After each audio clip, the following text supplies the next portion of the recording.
Hola, soy yo, Vicky, otra vez.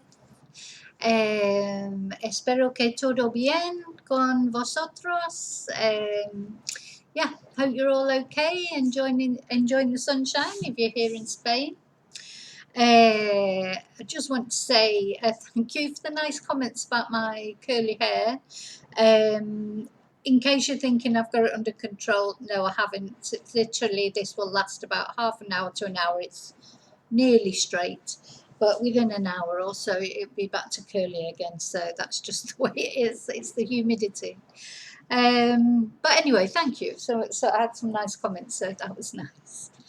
Okay, so what we're going to do today in today's video is we're going to go back to the book. We're about to break the language barrier level 3.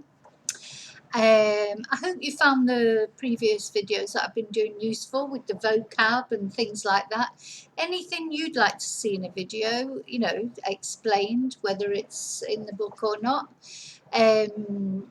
you know, just let me know and I will do a video and try my best to explain whatever it is that you're having problems with in Spanish. So, yeah, we're in Break the Language Barrier Level 3. We're on page 44. If you don't have the book, as usual, you don't need it to follow the video. I will put sort of details in the description box so that you can sort of follow the video. But if you do want to buy it, it's available on any Amazon sites. And it has the answers in the back, lots of exercises. And you can always contact me if there's anything that you're stuck on. Okay, so where are we? Well, we're into the imperative mode, as they call it, or command, how to make commands and imperatives in Spanish. Now, as usual, as far as grammar is concerned, we don't know much about grammar in English normally. You know, that's just the way it is because that's the language we speak. We don't have to think about the grammar. So what is a command mode or an imperative? Sorry, I'll just have a little sip. So command sounds, you know, really like you're sort of telling someone what to do, which you are, of course, with the imperative, but you can make it to your tone of voice, makes it either an order, if you like, or just asking somebody politely to do something. So for example, well, and the other thing I just wanted to explain before I get into it in Spanish is in English, we probably don't even realize we're using this tense because in English, the verb does not change. So if you know, you knock on my door and I say, come in. Now, come in is imperative or command, it's command. But if it depends whether I'm saying come in, yeah, or just, oh, come in. So the actual words don't change. And come, of course, is the Spanish, sorry, the English. We're not doing anything with it in English. We're not changing it in any way. Just, oh, come in. Oh, come in. You know, if you're calling the dogs or the kids or whatever. So you wouldn't even probably realise you were using that command in English. So it's all in the tone of the voice, whether it's a harsh command like, sit down, or sit down, or, you know, speak to me, or speak to me. You know, it is literally all in the tone of the voice. Now, in Spanish, of course, it couldn't be as easy as it is in English, where you just use the verb and you don't even have to do anything with it. No, you do have to change the verb. And the other problem, of course, that we've got in Spanish is we have two forms of you. As we have tú, which is the singular, just if I'm just telling you to come in or sit down or shut up or stand up. And then in Spanish, we also have the vosotros form, which is if I'm telling you lot to sit down, shut up, stand up, etc. Now, there are also in Spanish, of course, the formal use, usted and ustedes, but I don't teach those for the simple reason it's too confusing. and they're not used so much now. Now, it may be that I'll do a video especially on the formal, because if you're learning Spanish for a formal environment, you know, business environment, or you're going to be speaking to clients, you may want to know usted and ustedes, but in just general life, you don't need usted or ustedes at all these days. You know, years ago, 20 years ago, when I was learning Spanish, I had to learn usted. But really, nowadays, language is deformalized so much. Really, unless you're working in a very, very formal setting, you wouldn't need to use it. So we're just sticking with tú, you singular, and vosotros, you plural. And in this video, I'll just be looking at the singular, tú. Okay, so now we've established what a command is, basically just telling somebody, or even either telling somebody to do something or asking somebody to do something in a polite way. And they can be polite or not, and there is actually no difference in the formation of them, only in the tone of voice, okay? So how do we make a tú command in Spanish? Well, it's very easy. That's the good news. It's very easy. And it's a good practice of the present tense, because we go back to the present. We take the second person singular of the present tense of the verb. So the you form in the present tense. So for example, if we took hablar, nice regular AR verb, we in the present tense, you speak would be hablas. So all we do is drop the s. So it's habla, speak. So if I was saying speak to me, I'd just say háblame. Yeah. You might have heard Spanish people say dígame or dime. But anyway, we'll go into that. I probably shouldn't have brought that up because they're irregular ones and one was a formal. But anyway, you may have heard háblame, or people asking you to do something for them. That's AR verbs. So hablar. So go to hablas, take off the S, and you're left with habla. With ER and IR verbs, you do the same. You go to the second person singular in the present tense. So if we take an ER verb like comer, that would be comes, and you take off the S. So it's come, eat. Yeah? Eat it, comelo. Yeah? So, and then with the IR verbs, if we take an IR verb such as escribir, to write, and again, go to the present tense, second person singular, escribes, drop the S, escribe, write. Simple as that. So you just have to know your present tense, I suppose, to be able to conjugate the imperatives. Okay, I hope you understand that so far. So we're going to look at, as I say, page 44, and we're going to look at practice A. So the first one, work now. So to work is trabajar, AR verb, go back to the present tense, trabajas, drop the S. Trabaja ahora. Yeah, that's how you would say work now. Of course, another way of, how can we say, making these commands more polite is if you put por favor. Trabaja ahora, por favor. Work now, please. So it's all in the voice and the words around it, the context. Number 2, número 2, study today.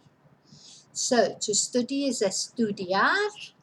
So estudiar, drop the S, estudia hoy. Estudia hoy. Okay, now I'm just going to say them from now, not go back to how we make them. I'm presuming you've worked out how we do it. If not, you can always play it back to listen again.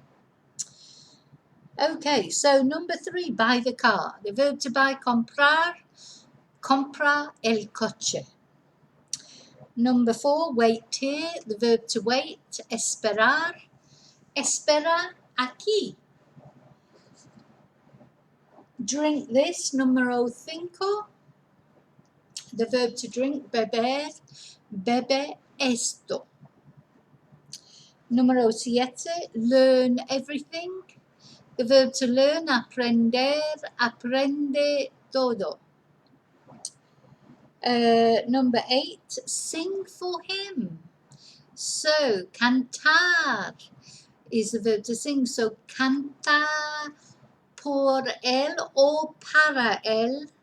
Whether we use por or para will mean, are we singing for him instead of him? That's por. And if you're singing for him because for his pleasure, it'd be para. Número 9, dance on the table. So to dance is bailar.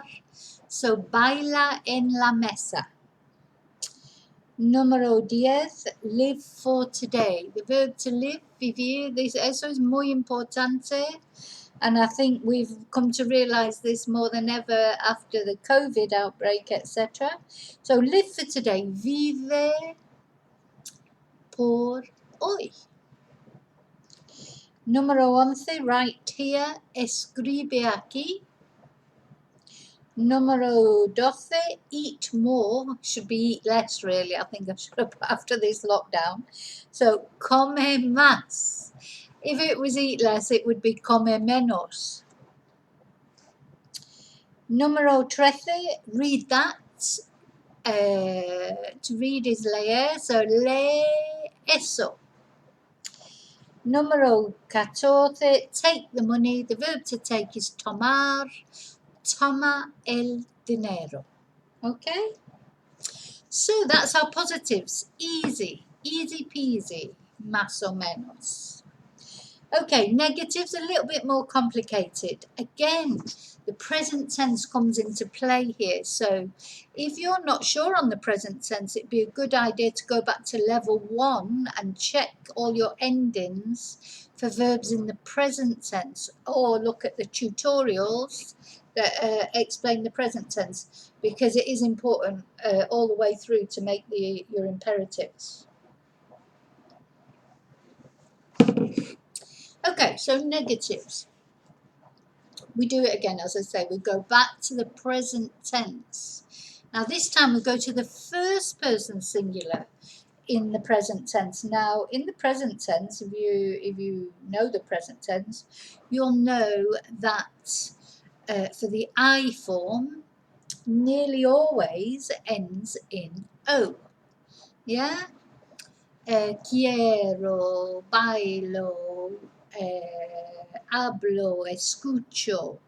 This O is the ending for AR, ER and IR verbs in the present tense. So we go back to that and we drop the O. So let's take hablar as an example. So I speak, present tense, hablo. We drop the O. That leaves us with our normal stem, in that case, habl. And then we add on either, well, for AR verbs, this will mess your head up a little bit, because this time now, for AR verbs we add E, and for ER and IR verbs we add A. So, and S, sorry. So, if I was to say to you, don't speak, I would say no hables. Yeah, ES on the end. If I was to say to you, don't eat, I would say no comas. And if I was to say to you, don't write, I would say no escribas. So, yeah, it's a bit of a turnaround. So, really, you're taking off the O and you're adding either ES or AS, but whichever is the contrary to the type of verb it is. Okay? Also, for the negatives, negative commands, basically, that means don't do something. That's what I mean. A positive command is telling somebody to do something, yeah, habla, speak. And a negative command is no hables, don't speak. So that's the difference between the positive and negative. Now we have a couple of little spelling changes which actually are outlined on page 45 up at the top. And these are mainly for the reason for these, somewhere down in the mists of time, was to do with pronunciation. So if you have a C followed by an E, it becomes a QU. So the example that I've given here in the book is from the verb tocar. Tocar is to touch or to play an instrument. So if you were saying don't touch, it would be TOCES, but that is tothis. And really we need a K sound in this word to match up with the tocar sound. So it becomes a QU and you get no toques. You might see that in shops, you know, and they're telling you not to touch things, etc. No toques. Then the next spelling change is a G that becomes GU again, this time instead of a he sound, because GE is he, and we need a G sound, like with jugar. Jugar is to play. So if you're saying to someone, don't play, then no juegues. And the reason it's juegues, because remember, we're going back to make this tense, we're going back to the present tense, first person singular. And what do we have in the present tense? Diphthongs. So some verbs are diphthongs. So if it's a diphthong in the present tense, like juego, I play, it will be a diphthong in the imperative as well. No juegues, don't play. And then the third one, which is where a Z becomes a C, which I'm really not sure why this happens, because actually it would be the same pronunciation if you left it as a Z. Like we know, don't start. If you were saying, because empezar is to start, again it's a diphthong in the present tense. Empiezo would be the first person singular, I start. So when you're making the imperative negative imperative, don't start, don't start. That's a good one if you've got kids. No empieces, no empieces, don't start. Which really still would be pronounced the same if you left the Z in, so I'm not quite sure why they do that, but anyway. It's one of those solo porque moments, just because. Okay, so let's look at practice B, which are the negatives. Number 1, don't look at the house. Sería no mires la casa.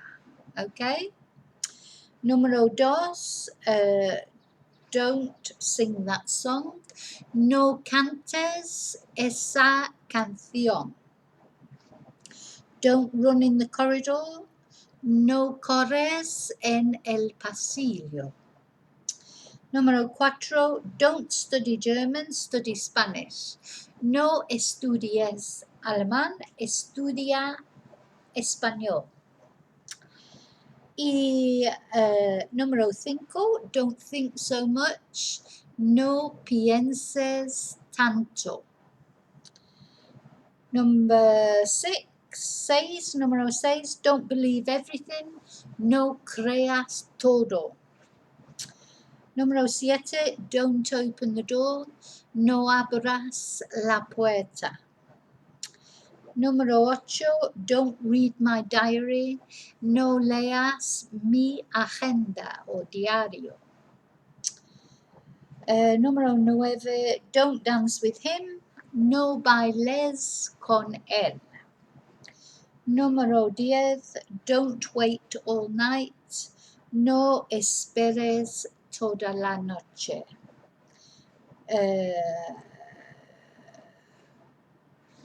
Vale, no, sorry. Número 11, don't pay anything yet. No pagues, and that's P-A-G-U-E-S. That's one of the spelling changes. No pagues nada todavía. Número 12, don't practice all night. No practiques, Q-U-E-S. No practiques toda la noche. And then número 13, don't arrive late. no llegues tarde.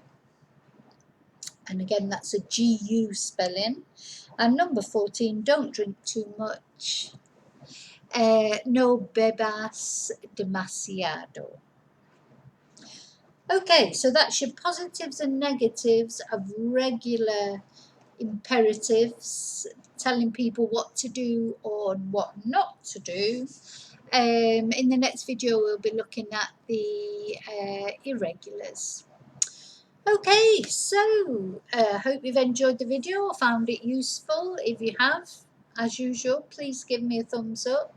Another thing, if you know anybody who's learning Spanish, please send them this video or maybe share it on your Facebook or your social media if you want to and you think it's useful. That helps me to get more subscribers. I do have 343 subscribers now, which is great. I'm hoping to get to 500 by the end of the year. Well, I'd like to get to 1,000, but that might be overreaching it a little bit. But it's nice to know that people are enjoying the video, so any feedback is always welcome as well. If there's anything you want me to explain, particularly in the video, as I said earlier. Also, all my details are below of books that are for sale, the bilingual books. And also I am doing Zoom classes still at the moment, so and probably will, well, I definitely will be for a good while yet, if not continuing on and on with Zoom classes even when normal classes resume. So, but the most important is stay safe. So as you probably know, I always end up waffling on, things have opened up here in Spain, so have noticed an influx of people lately coming from other countries. Fine, fair enough. We do all have to wear masks, or we should all wear masks when we're out and about. Not everybody does. So it's a bit, it's nice that we're coming out of lockdown, but I think it's also the most worrying time as well, because we just have to hope that the cases won't go up again and we won't end up back in lockdown again, which is the last thing we want. So enjoy everything safely, and yeah, vale. So te veo en el próximo video. Muchas gracias por mirar. Many thanks for watching. Thank you.